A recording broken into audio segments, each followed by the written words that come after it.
Assalamu alaikum. Hello and welcome to the Mansuri Show. I'm your host Arif Mansuri, and today I'm in Elk Ridge near Baltimore, MD. I'm at the Center for Social Change, and I'm with the CEO of this center, Dr. Sajid Tarar, who's a very prominent Pakistani-American. He is a very well-known community leader, a political voice, founder of American Muslims for Trump, and his journey from Mandi Bahauddin to the center stage of American politics and Pakistani politics is truly amazing and incredibly inspiring. So first of all, Dr. Tarar, I would like to welcome you to the Mansuri Show. My pleasure. Thank you so much for having me. So before we begin our conversation with Dr. Tarar, I'd like to share this brief introduction, this video on the life and journey of Dr. Tarar. So let's watch it together. Tonight, on the Mansuri Show, we profile a journey of global consequence. From the quiet streets of Mandi Bahauddin, Punjab, Pakistan, to the inner circles of American political life and the White House.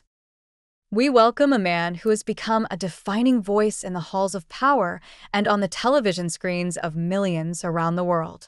The visionary, Dr. Sajid Tarar. His story began in 1986. Sajid Tarar arrived in America as a young law student, carrying nothing but faith, the values of his father, Chaudhry Muhammad Siddiq Tarar, and a relentless drive to succeed. He forged his path through disciplined scholarship from the University of Punjab to an MBA from the University of Phoenix, and a Master of Laws from the University of Baltimore. He leveraged that rigor to build a business empire. As president of Maximus Investment Group, he transformed the finance and real estate landscape. Yet, for Dr. Tarar, power is a tool for humanity. As CEO of the Center for Social Change, he has spent decades fighting for the vulnerable, providing housing and dignity to those with developmental disabilities. This service earned him a landmark partnership with Washington Adventist University and the prestigious honorary doctorate of Humane Letters. In 2016, Dr. Sajid Tarar made history that echoed across the globe. At the Republican National Convention, he became the first Pakistani-American Muslim to deliver an Islamic benediction on a national party stage.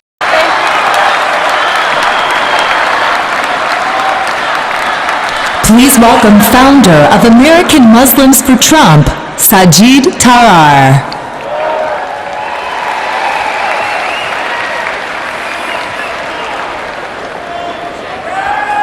Oh my God, so much energy. I can smell the success in the air. I feel the change. I see the spirit. And let's pray. Let's take some time. Let's pray for a strong America, for a safe America. And let's ask God to make us strong to fight terrorism all over the world. Join me in prayer. Oh God, our nation is in need of new leader, a commander who will guide America along a path of righteousness. We as Americans are ready for real hope, a change, and as for a tenacious leader who will be able to motivate this, the qualities of this leader must reflect the qualities required to uplift Americans and truly make America great again. Amen.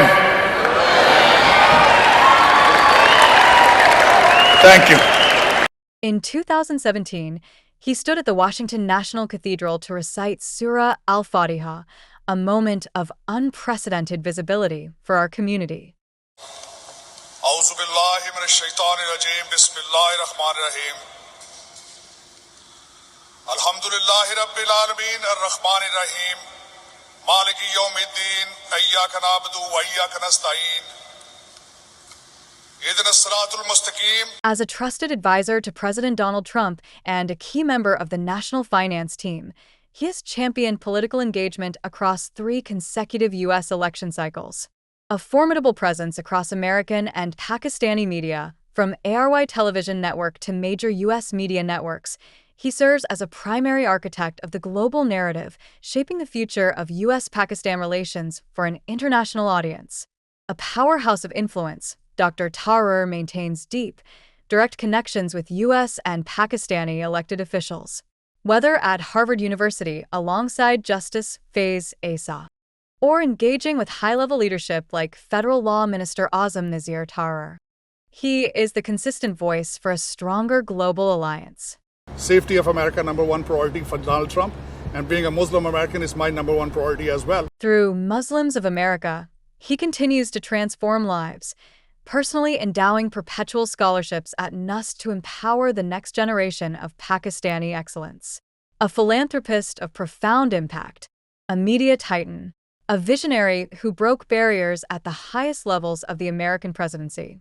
From the village to the White House, he has never forgotten his roots, and he has never stopped fighting for our future.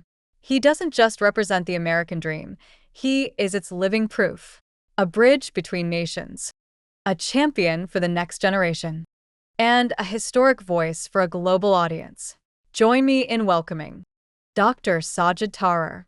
मैंने यहाँ पे note किया कि आपके पास बहुत सारी जो है ये आपको सर्टिफिकेट्स आपके स्टेट ऑफ मैरीलैंड का प्रोक्लेमेशन अगर मुझे बताइएगा कि ये सारी जो साइटेशंस हैं they are given by the governor and the county executives for our recognition. हमारी organisation is about 35 years old और we are among the top performers in the state. अच्छा तो ये जो आपका social centre for social services how when was it founded?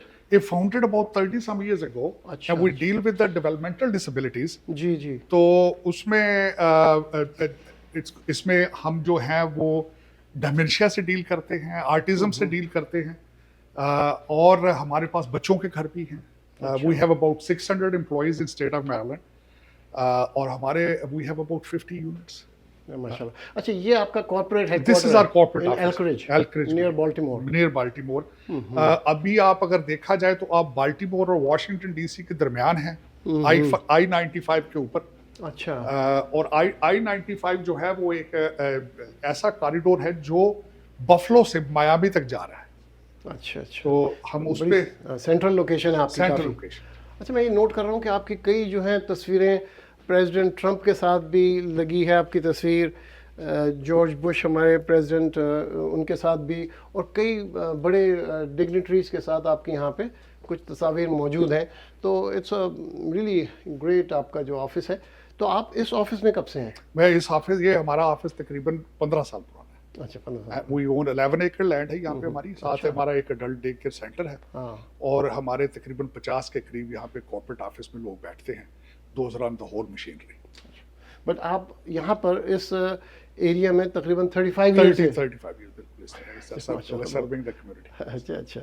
Very nice जी. बहुत शुक्रिया. And I really again appreciate you taking the time to sit down with us for our conversation. Let's go and For the talk, yes. Yeah. So I would like to begin our conversation from your early life. So now, from your from Mandi Bahauddin, your childhood, what are some of the values from your childhood that you still carry, and how was your journey from that small town to this big global stage of American politics? I read it somewhere. The child always mentor his father. Every child on this planet, especially male child, always look up to his father as a hero. And frankly speaking, even today, my father is my hero. And how my father's journey started. My father was a lawyer, a very successful lawyer for 40 years in Mandi Bahauddin. And his journey started by my grandfather. My grandfather was a farmer, and he sent him to a law college, in Punjab University, in 50s. And that's where my journey started from. And then the second thing happened was my mother. She was a teacher in Mandi Bahauddin. She was a headmistress of a school, and the entire city used to call her Apaji. So these two very successful individuals They have raised me with a lot of respect, a lot of, many values, and the protocol of life. So my journey started from Mandi Bahauddin, and I finished my high school from there. And then my parents used to own a house in Islamabad. So my FA and my BA from Islamabad, then I went to Punjab University. And then my father wanted me to go abroad and study. Most of my family members, they used to go to England, like Sajid Tarar, who's a law minister right now, and other my family members, they used to go abroad to UK because our country was British colony. So I was always a different person. I always wanted to try new things. I always wanted to walk against the wind. So I chose to come to US. And before coming here, I studied American history, American values, American lifestyle, and especially about American dream. So you can personally, I can successfully can say that I was ready, I was prepared to buy an American dream. And I chased American dream, and I came here, and I thought I have found my utopia, my heaven. And frankly speaking, I'm in love with this country. I'm badly in love with this country. This country has given me so much respect, has fulfilled my dreams. And I celebrate my presence here on a daily basis. Very well. And this shows you pursued. So you have studied law and business administration. You hold a LLB degree and also 2 masters and a PhD. Yes. So how has this academic journey shaped your leadership in politics and in community service? First of all, I believe education is more important than your clothes and your food. Of course. That separate you from being a human to inhuman. And being a child of a teacher, this was programmed. This was put in my mind. Keep learning. And I'm still learning. I have a habit of studying and studying fast because going to law school here in this country, most of the lawyers, they are fast readers.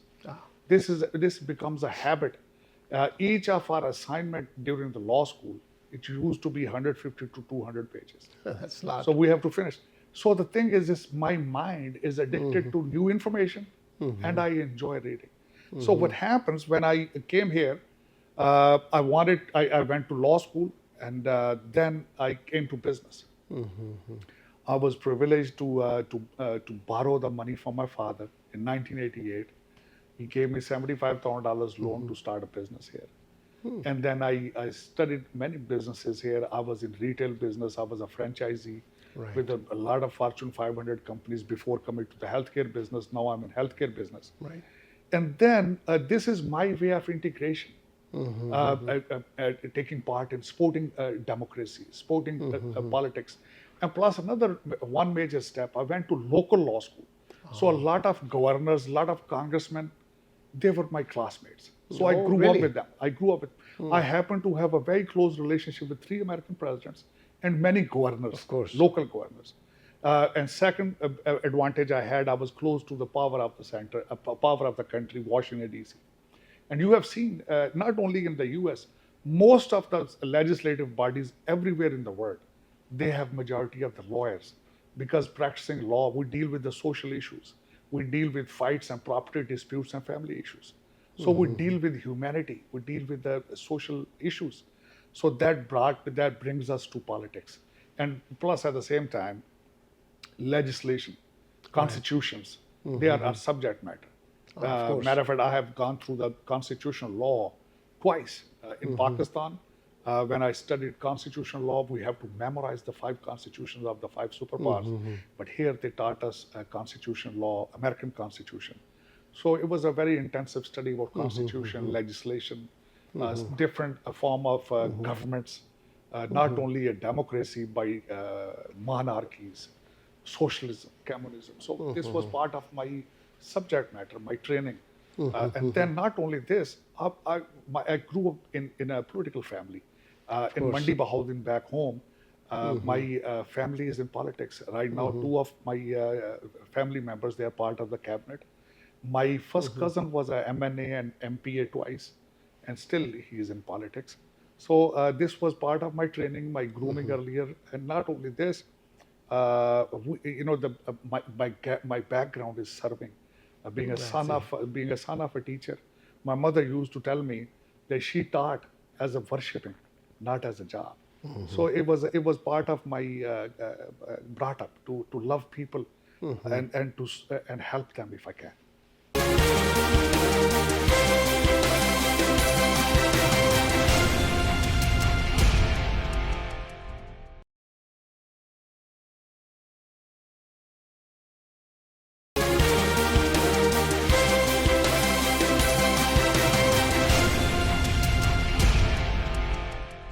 You have been close to several of the U.S.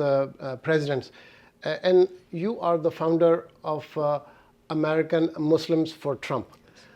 So tell us about that organization and what inspired you to create that organization. First of all, here the Donald Trump, is not a traditional politician. Of course. And fundamentally, what is democracy? You don't make money out of politics. Even then today, I tell people, Donald Trump built his empire and then he came to politics. Right. Versus his opponent who came to politics and made money.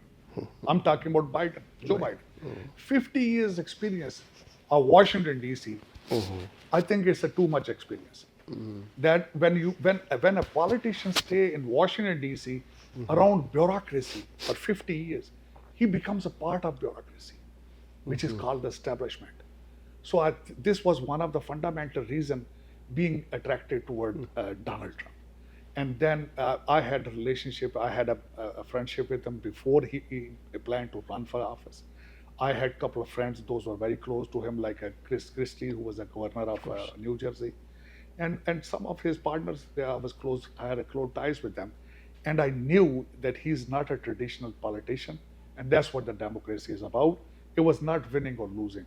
I am the only Pakistani who holds some titles.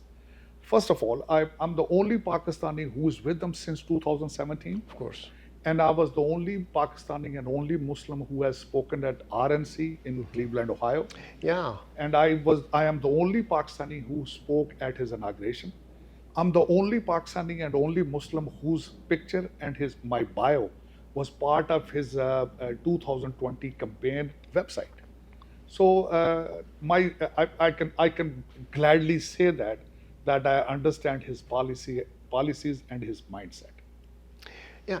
So you mentioned you spoke at the Republican National Convention, and one of the most historic of those was your prayer, Muslim prayer at the Republican National Convention.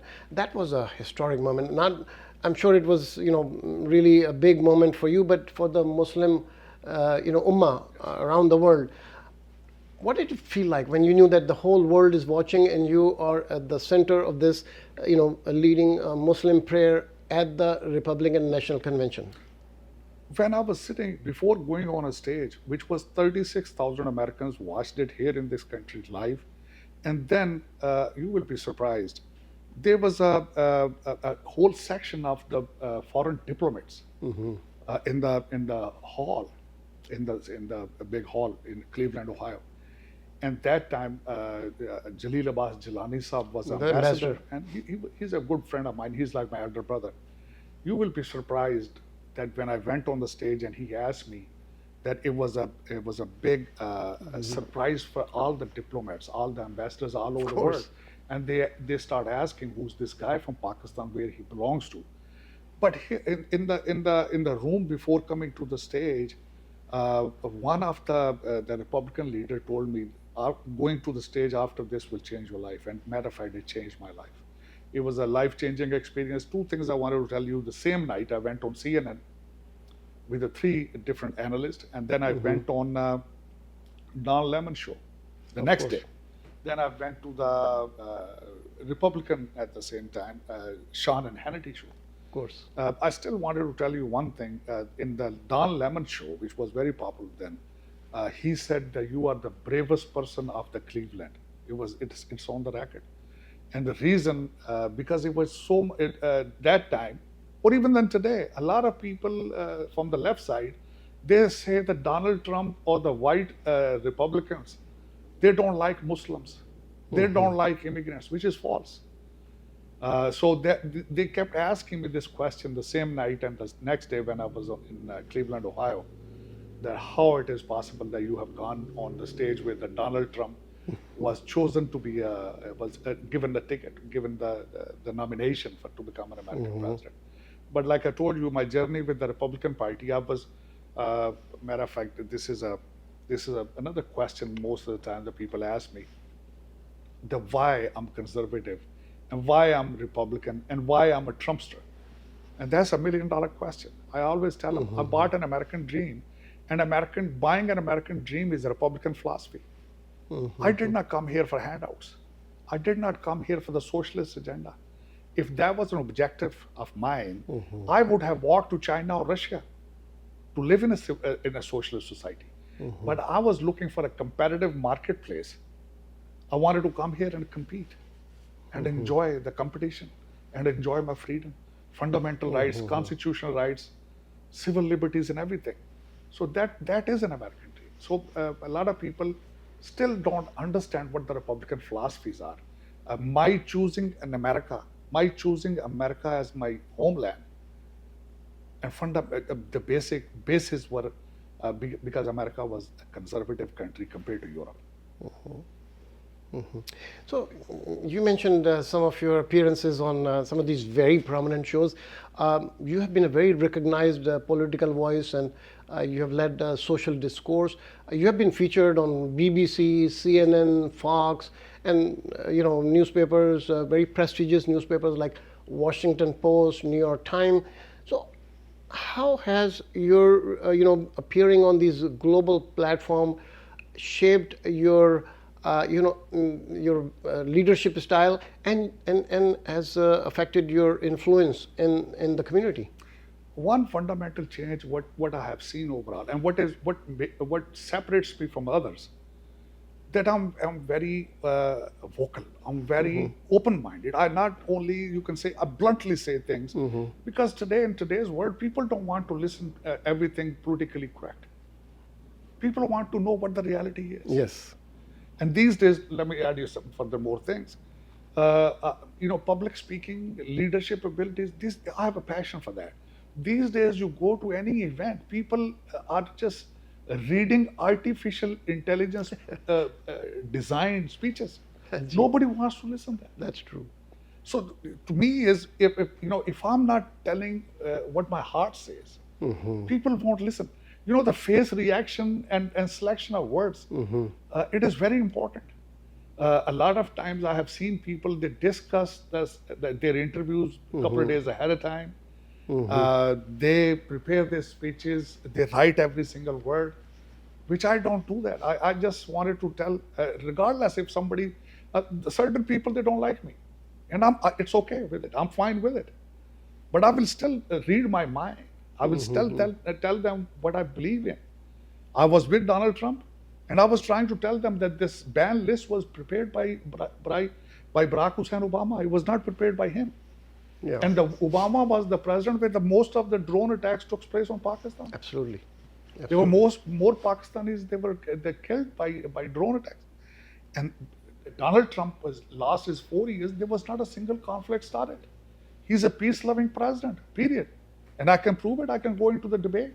Because I have gone to law school twice, I believe in logic, I believe in convincing and pleading. And you have to offer an argument. Instead of just, what they say, tanqeed by tanqeed, this is not fair. If you have argument, convincing argument, I'd rather go for that. And that's one of the reasons. Two fundamental things. I love this country, I can prove that why. And I'm conservative, I can prove that, I can go into a debate. And why I support Donald J. Trump, that is a very, very debatable subject, and I love it. Yeah, and your relationship with Donald Trump, I mean, not only that you founded the American Muslims for Trump, but you served as advisor to, formerly you were the advisor to President Donald Trump. How was that experience? It was a wonderful experience. Let me tell you how this word advisor been choosing. A lot of people, they were criticizing. I was part of a coalition, diversity coalition, which and my title was advisor. That we always used to advise them how the diversity should be in the White House or in the government.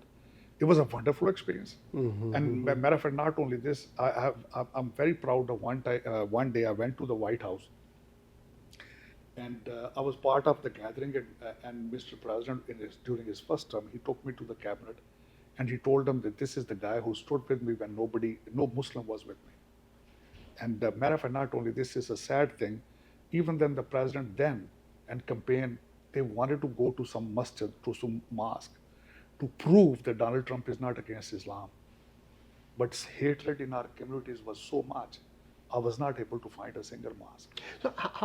So you had the support from the Republican Party, from the president.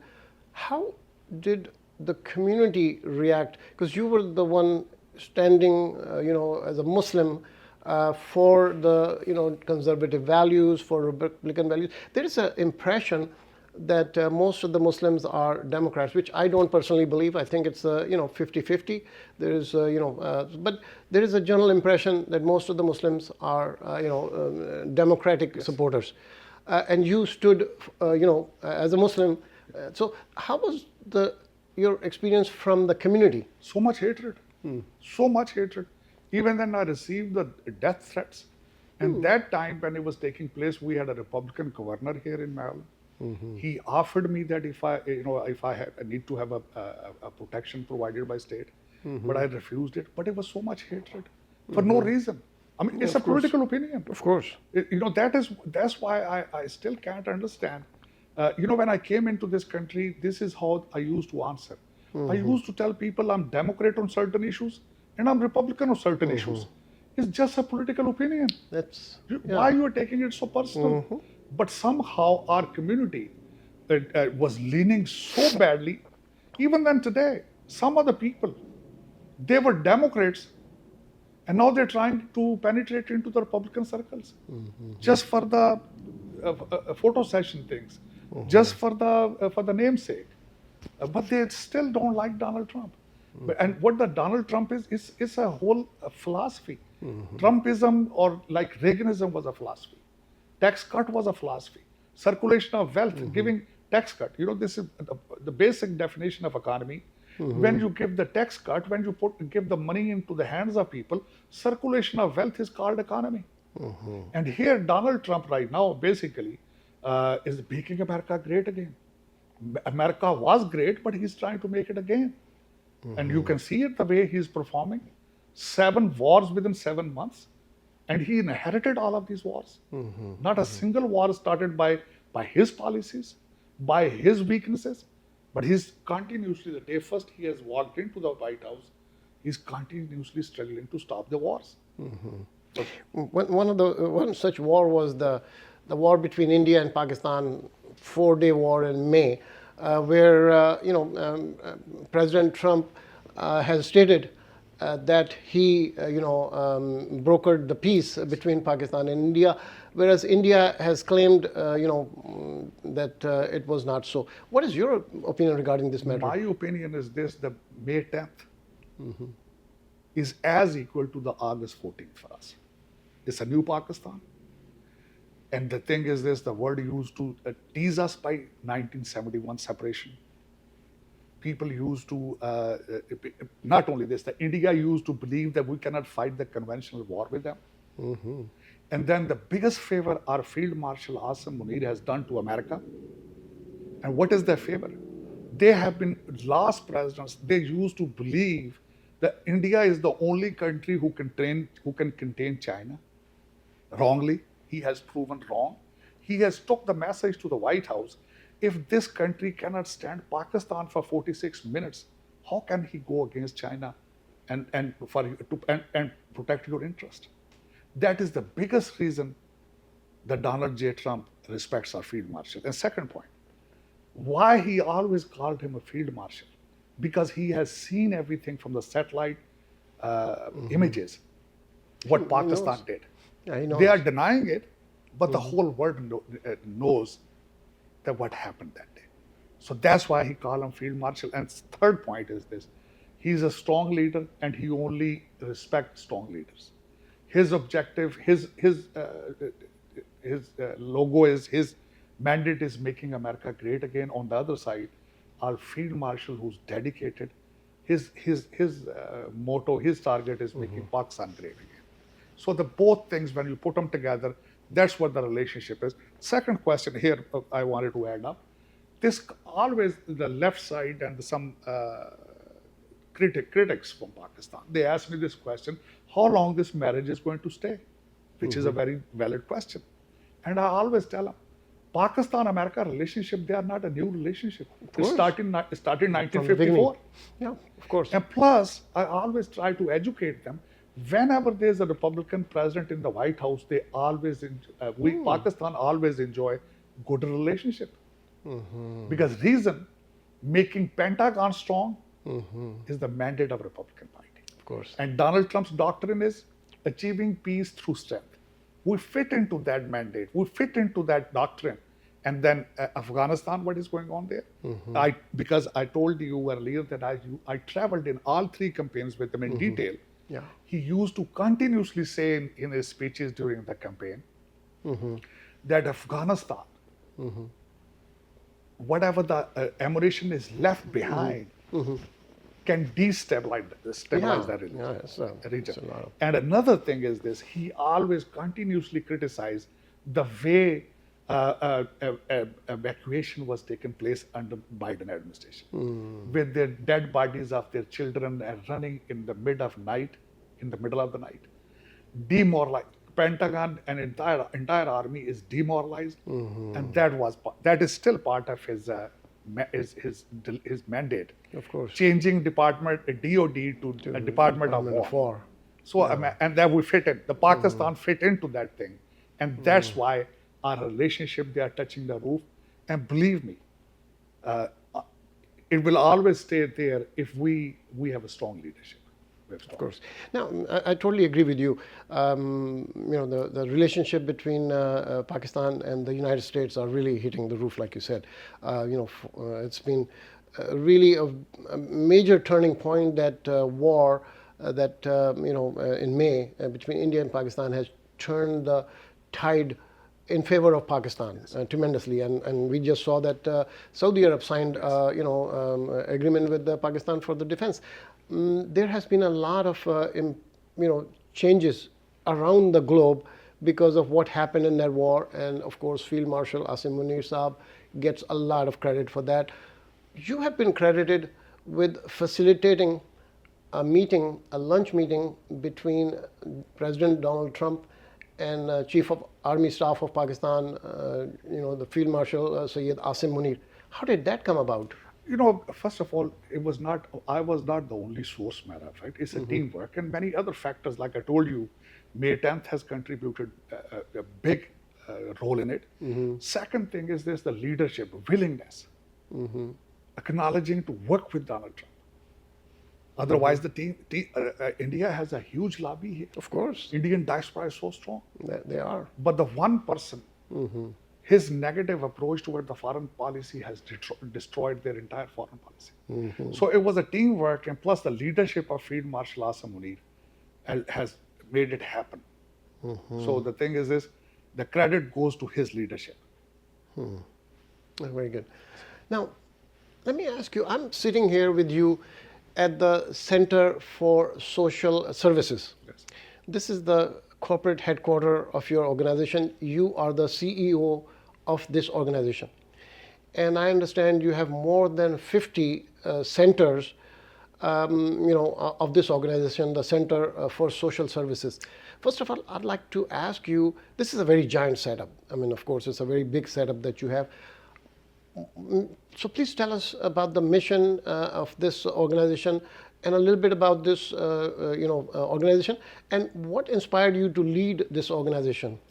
I have done many different kind of businesses in this country. I was in retail business.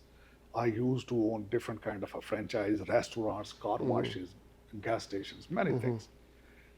But about 17 years ago, myself and my partner Jasdeep Singh, we both came into this business. What is this business? First of all, let me explain. We deal with developmental disabilities. Of course. We have two kind of businesses under this umbrella. One is retardation, autism, and dementia, senior care. So we are for-profit and non-profit both under one umbrella. So a reason we came into this business, because both of us, we have a passion to serve.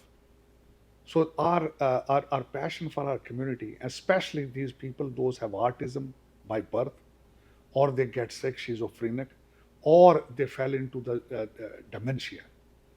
We believe this is the best way. It's not only a business, it's a worshipping and service at the same time. Jasdeep and myself, we call them God's people. And we are doing God's work at the same time, helping them. For example, let me tell you, if you have a headache, you can tell me that you have a headache and I can give you Advil or Tylenol. But our patients cannot express. They cannot tell us. We have to figure out what is hurting them, why this behavior is coming up, why he's crying, what is bothering him. Either this light is bothering him, either the noise around, either the pollen from the trees is bothering him. So this is that's why our job is very difficult, but it's very fulfilling. Each day when I go home, I feel like I have accomplished something. I have contributed towards humanity. I have changed the Center for Social Change. That's the name of the organ. So we change lives on a daily basis. I understand you're planning to open centers of your organization in Middle East and elsewhere. Tell us a little bit about that, please. The thing is this, this is very unique situation here. We are expanding in Abu Dhabi, Saudi Arabia and Oman. I see. And the reason we already have started working in Abu Dhabi, we are doing public-private project there. Our center will be the first center where people will be staying 24/7. They have, in UAE, they already have daycare centers. And our center will be the first one where the people will be staying 24/7. They are trying to tell us, some of the people, the labor is cheap there, maybe your project will not work there. But we believe in autism and in retardation, and especially dementia. You need trained professional people to take care. If you hire a cheap labor from somewhere, they may be able to change their clothes, but they won't be able to work with them on a daily basis or to improve their lifestyle. So it's a unique situation. Why Saudi Arabia? Under the leadership of His Excellency Mohammed bin Salman, he is planning to privatize hospitals and universities. So it's not only we will be going in healthcare, we are planning to start the education, some schools, American schools, we will be taking their campuses to Saudi Arabia as well. And now you have been, and that's a really noble cause that, I'm really, quite awed and impressed with the work you're doing. I've visited this place here, and it's certainly a very world-class facility. I would like to ask you about the Overseas Pakistani Foundation. You have been very actively involved with the Overseas Pakistani Foundation. You have actually emceed some of the events of this organization, and you have been all over, at many events. So tell us a little bit about your involvement, and what do you see the impact of this organization on the situation of overseas Pakistanis? My journey started with overseas Pakistanis, especially by the chairman of Sayyid Qamar, the OPF chairman, Sayyid Qamar. Frankly speaking, I was not aware of it. I thought maybe this organization took place for Middle East and they are not working anymore. They're closed. But here, let me start, even there's something behind it. There's one political party used to own us used to take us for granted. That all of us, we belong to the certain party or sect or cult or whatever. And then, which frankly speaking, I don't support. I only take part in American politics. Pakistan is my motherland. I have feeling for Pakistan. But only if somebody is very patriotic to Pakistan or doing something for Pakistan. So the Sayyid Qamar Raza, who is the new chairman of Overseas Pakistan Foundation, and by the way, he's a very strong and successful entrepreneur himself, of course, in the UK. And I have seen his success and the stories of his success. A wonderful gentleman, wonderful gentleman. He doesn't need this. He doesn't need, but he has a passion to serve Pakistan. So what happens, he wanted to have a big convention in Pakistan, which never took place before. And I was approached to come up there and speak, and I gladly took that opportunity and I went there. That was my first exposure. And not only this, I met the army chief there, I met the cabinet there, and I saw their commitment with Pakistan, and not only with Pakistan, their commitment towards the overseas Pakistanis. They met us, the convention took place in Islamabad for 2 days. And during the entire 2 days period there, entire cabinet was coming there on a daily basis and networking with Pakistanis, listening their issues and talking about and solving them. For example, they are coming up with the new court system for our property disputes in Pakistan. They are coming up with the PIA going to Europe again.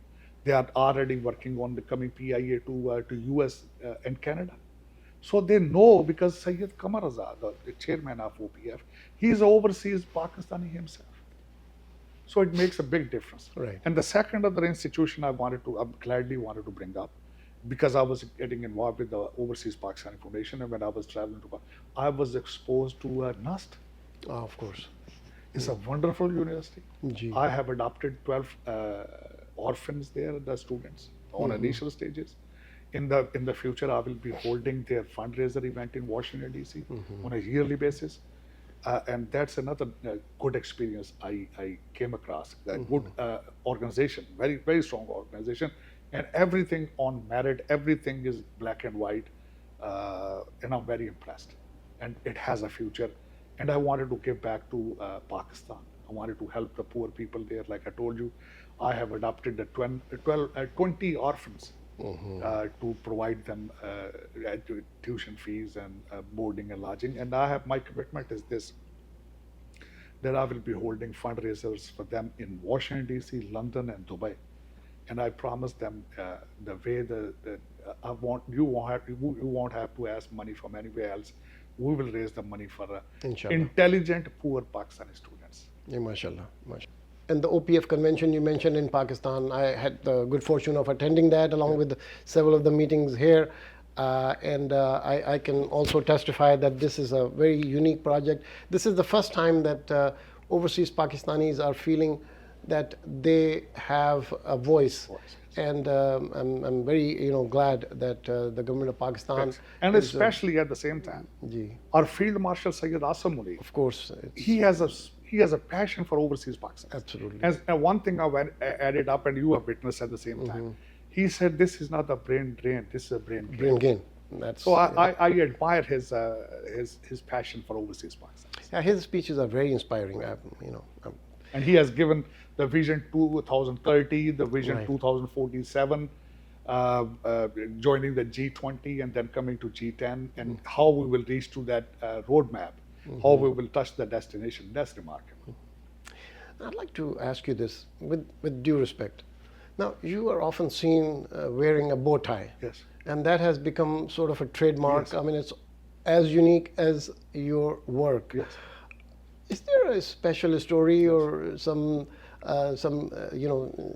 significance to this unique? Yes, it is. Here I wanted to tell the audience, especially the young guys, those are watching me, especially the new generation. You have to brand your personality. It's not, I won't recommend only the bow tie, but do something where you stand out. Yeah. And here, this was my way. When I went to law school, some of my law professors, they used to have a bow tie. And I wanted to educate them. Bow tie started from the Europe, from the UK. It started by the physicians. When they used to see different patients, their ties used to touch the patients and germs used to travel patient to patient. So they cut down the tie to make a bow tie. But here in America, the bow tie represents conservatism. Of course. Yes. So I'm a conservative. So I have a bow tie. My head is shaven. And matter of fact, you won't imagine. I'm living in the same town since 36 years. Mashallah. And everybody, even in the county offices, city offices, or state offices, You go there, who's the tall, bald guy with the bow tie? And 90% employee and people will tell you that that guy is Pakistani guy and his name is Sajid. So I highly recommend that it's not that difficult to brand your personality. So this is how I branded my personality. Very good, actually. It's a really great, branding. What legacy would you like to leave for the next generation? I have, frankly speaking, that's another thing I wanted to express. I made a schedule of my life when I was in Pakistan during my first law degree. And I'm a little bit behind on my schedule due to the COVID or some other issues. But this was my dream. And even then today, I always pray to God. God give me 10 years to give it to humanity, to the world. And this is how my mother used to teach me. That the thing is how you have to pay back to the society. You have to pay back to I have to pay back to my religion, to my town, to my friends, to my country, and this country. So the 10 years I'm determined. My younger daughter, she's finishing the school now, and after her marriage, she's getting married at the same time, within a few months, and that is my goal. This is the legacy I want to leave. That God give me 10 years of my life where I will be saving money or earning money. Here, I will be giving back. In some of the Americans, not all the Americans, they believe in the 20 years of learning, schooling, 20 years of earning, and then 20 years giving, spending that money back to society. So I had that ideology in my mind. I went to school a little longer for 27, 28 years. And I took a little longer because I was immigrant to earn. But now the time has come up to give back. So I will be giving back to the society, regardless color, faith, or anything. So I will be, like I told you, I will be opening school for orphan girls in Pakistan, many other places. Even then here, I still give, frankly speaking, even though still today I don't save money. I'm still giving a lot of scholarships. To orphans in different part of the world. Very good. Is there a message would you like to share through our program with the Pakistani-American community and the people that are watching? Yes. Here, my biggest message, since I have prepared many business plans in my life, many business plans. Most of the people, when they plan anything, they focus on the bottom line, the money-wise. I have never done it. I always focus on services. Money comes with the package. Money comes anyways. And second thing I want to tell them, there is no shortcut. There is no shortcut to success. You have to go the whole 9 yards. You have to circle it. Like exactly when the child is born, he crawls and then he walks and then he runs. If you're trying to make a shortcut, you won't be able to enjoy that. And I want you to enjoy what you have earned. And plus, the last thing I want to tell them, even then in 2025, character matters. Character matters. Political parties, politicians, big corporations, they still respect your character. You have to be a loving person, you have to be a caring person, and try to speak truth. And being upfront versus just lying. When you lie once, you have to speak another 10 lies to cover it up. So the character matters. Try to, and plus at the same time, try to justify. Try to be fair. These are the things I have done all of my life. I had never tried to make a shortcut in any way. And whatever I am, frankly speaking, I was not expecting. I continuously say that my life itself is a miracle. I never had a plan here to settle permanently. I wanted to come here, study. My family was not in a favor that I should stay here. But then later on, like I told you, I fell in love with the country. I saw many good things here. But at the same time, the last point, if you are not in love with the soil of this country, you won't be able to grow here. If you want to be successful in this country, in America, you have to be badly in love with the country.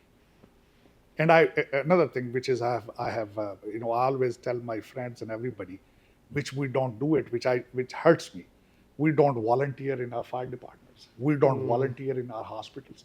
We don't clean as a Pakistanis or any other. I try to do it. We don't clean our streets. And here, the cleaning, I learned from Japanese. They take cleaning as a therapy. Remember when they went to see the football match in Gulf? Yeah. The Japanese, they cleaned the stadium before they left. And believe me, if you try to do that, use cleaning as a therapy, you will love it. I'm very much inspired by the Japanese culture. Thank you so much. And I can testify, I've known you for some time, and Dr. Sajid Tarar, I can testify that you practice what you preach. Thank you so much for sharing your journey, your insights. Your story is truly, about resilience, faith, and leadership, and you are truly a role model for our community. Thank you so much for joining us today. Thank you so much. To our viewers, thank you so much for watching The Mansuri Show. Please keep watching The Mansuri Show. Keep reading our newspapers, Pakistan Link, Urdu Link. Keep sending us your feedback, your comments at the address on your screen. And above all, please stay connected with Pakistan. Till the next time, Khuda Hafiz.